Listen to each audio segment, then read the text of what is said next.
விசேஷம் நல்ல நாளுக்கெல்லாம் வருவாங்க சொல்லு பார்க்கலாம். எந்த விஷயத்துக்கும் கலந்துக்க மாட்டேங்கிற. உன் பொண்ணு இன்னானான்ட்டு எல்லாரும் கேட்குறாங்க தெரியுமா? கேட்டா சொல்லு ஆஃபீஸ் போயிருக்கிறான்னு சொல்லி. இது என்ன பெரிய விஷயமா? நெருங்குன்னு சொந்தக்காரு அவங்க கல்யாணத்துக்கு போயிட்டு இருக்கிறோம். வரதுக்கு உனக்கு என்ன? நாளைக்கு நான் உனக்கு ஒரு கல்யாணம் வச்சா அவங்க எல்லாம் எப்படி வருவாங்கன்னு சொல்ற சொல்லு பார்க்கலாம். இப்படியே இருந்துலான்னு இருக்கியோ?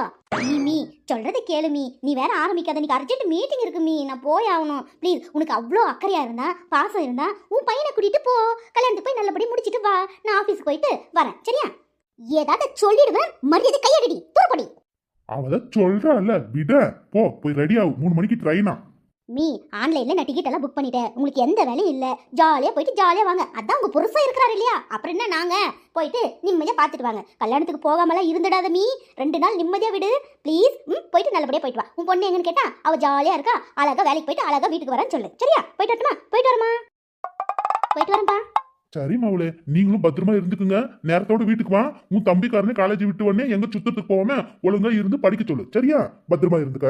எதுனா இருந்தா அப்பாக்கு போன் பண்ணு. சரிப்பா சரிப்பா போயிட்டு வரேன். மீ போயிட்டு வரேன். சரிடி பத்திரமா இருந்துக்க. ஓகேமா. எப்படியெல்லாம் பேசுறா பாருங்க. யார் தான் இவளுக்கு இவ்வளவும் சொல்லி கொடுக்குறாங்கன்னு தெரியல. ஆமா, சொல்லி வேற கொடுப்பாங்களா? பின்ன எப்படி இருந்தா என் பொண்ணு வாய் திறந்து கூட பேச மாட்டா. இப்போ பதிலுக்கு பதில் பேசுறா. நமக்கு சமாதானப்படுத்துறா. என்ன செய்யுதோ? சரி போய் ரெடி ஆகு. துணிமணி எல்லாம் எடுத்து வை. சரிங்க. அந்த டீயை குடிச்சிட்டு டிஃபன் சாப்பிடுங்க போய்.